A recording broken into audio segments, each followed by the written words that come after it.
I'm glad that Demon Slayer and all the things are making the money, but now you have to tactically gatekeep. I know it's already been happening, but Erwin's point would be that like it's basically he thinks it's gotten as bad.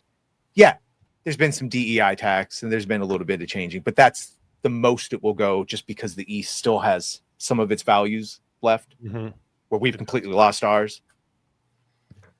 Erwin would say that obviously we know that we've just ceded all the territory. Leon, what do you think? I would like that to be the case. I truly would. However, I don't think it's the case just based on Japanese X and what I follow, what I read on Japanese X. Like, read articles, turn on a VPN, read Japanese articles about whether it be the video game creators, the manga and anime creators. They're about 5 years behind us is what it looks like. I hope I'm wrong. I do hope I'm wrong, but basically I don't think so. I think that they are going to get now. The question is, will it get as bad as it got here? And if it does, will they fight as hard as we did to fix it? Because Japan specifically is a very polite society, and so they don't really do things traditionally like protest and whatnot. But they just kind of roll over and take it because they don't like making a fuss. But we've seen a bunch of anti-immigration protests in Japan lately, so maybe they're starting to be a bit more boisterous like us Americans. So I got pretty vocal during Assassin's Creed Shadows when the that's true.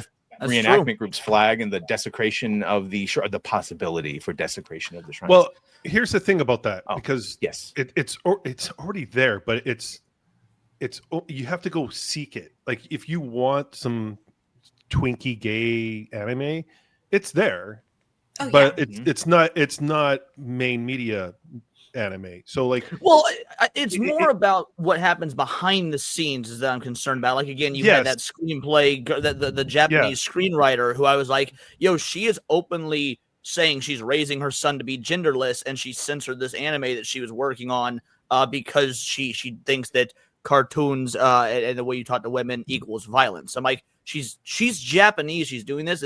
It's the behind the scenes things that are always the most worrisome. Like we can bitch all we want about ugly video game characters, and like, yeah, don't get me wrong, I don't like seeing ugly bitches in games. But what I'm more worried about is the trans person you hired to write code just because they're trans, despite how bad they are at writing code. Because that's why you get games that are buggy, fucked up games on launch. And the localizers and all of that. Gooch, when you said mainstream, that's basically the point of this article, because even the most mainstream of animes, a lot of people, and especially that older guard that never retires, but like, oh no, that's still niche. No one cares about that shit. And Crunchyroll president saying, no, many of those myths are not true. So you see, in the opinion of Crunchyroll president Rahul Parini, one of, if not the most definitive lessons that could be taken from the absolutely massive record-breaking success of Demon Slayer is that many of the long-held, particularly negative stereotypes regarding anime and its fans are completely outdated.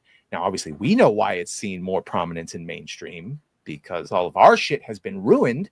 But he says, CEO again of Crunchyroll, I've been saying for 3 or 4 years now that anime fandom is no longer niche. It's mainstream and gigantic. Yeah. What the movie did was show that to the world in a way where there's a lot of historical context to compare against. At Crunchyroll, we've had data and research showing how big and broad anime has become, and we could show it in the context of other shows on our platform. But Infinity Castle's success is the perfect way to demonstrate to the broader entertainment world, because it's happening at the box office where there are 100 years worth of benchmarks. It's now undeniable how big anime has become. Thus begins the worry. And that's where I said, my bad. Sorry. That's where I said I think anime could actually save the box office, the theaters, because people will. But at what cost, right? That's what we're talking about. Well, yeah. Well, I mean,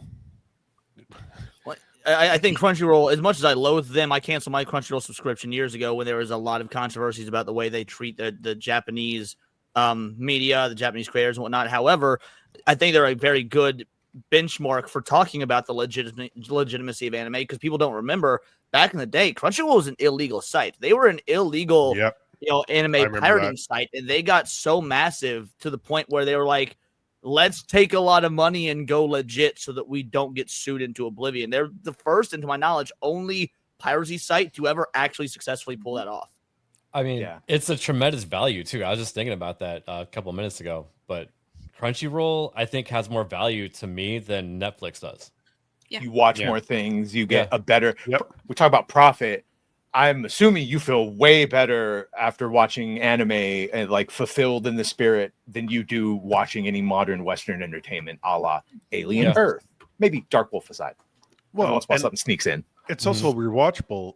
I mean, and there's such a massive library. What is it? 9 anime? Is that the name of it? There's 9. That's one of the many piracy sites. Yeah, that I totally don't That's go to. That B-Man sends me. I'm totally not going to watch Claymore on anime. Well, even Spoiler 9 right animes talking about going like maybe becoming streaming service, and then there's Funimation, which was obviously merged with Crunchyroll. Yeah. Funimation was owned by Sony. Crunchyroll bought that out, and Yeah. I think Sony may bought Crunchyroll and they merged them together because Crunchyroll was a bigger name. But either way, like we're talking about rewatchability. Cinevere had never seen Perfect Blue before, so last night I showed her Perfect Blue, and like that's a movie from fucking 1998 or 94 or something, and it held up. It was beautiful. We had a great time with it. Like it's controversial too. Like you can have. When we did my stream, we had quite the discussion with that film. That's the beautiful thing about it too. Like it's.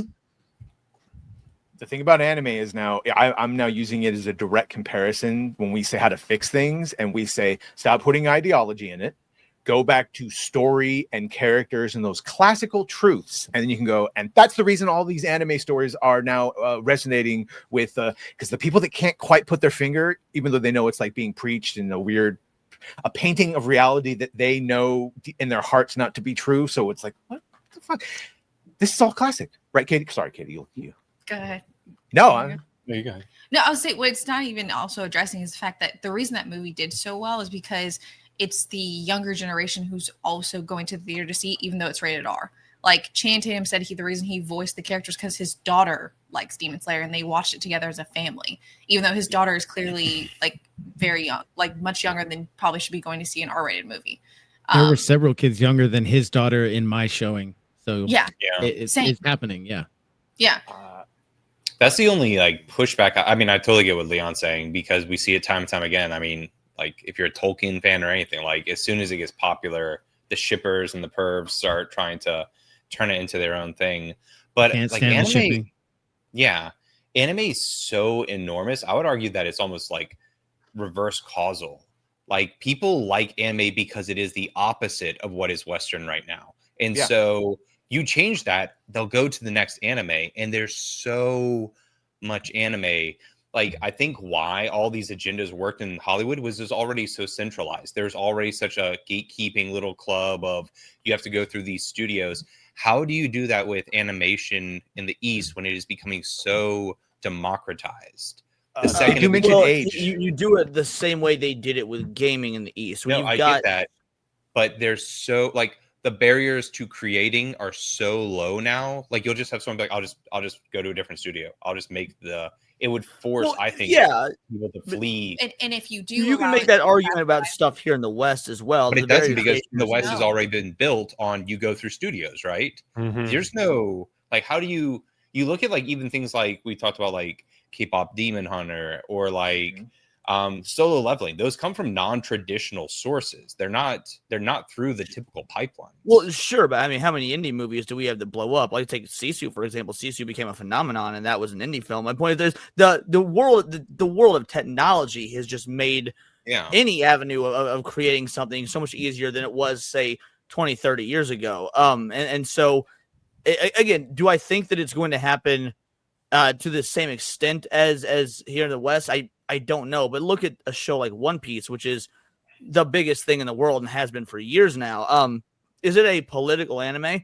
Absolutely it is, but is it different in terms of like Western political stuff? Yes, because the politics of One Piece are universal human truths that you can apply to ancient Greece, modern times, the whole nine.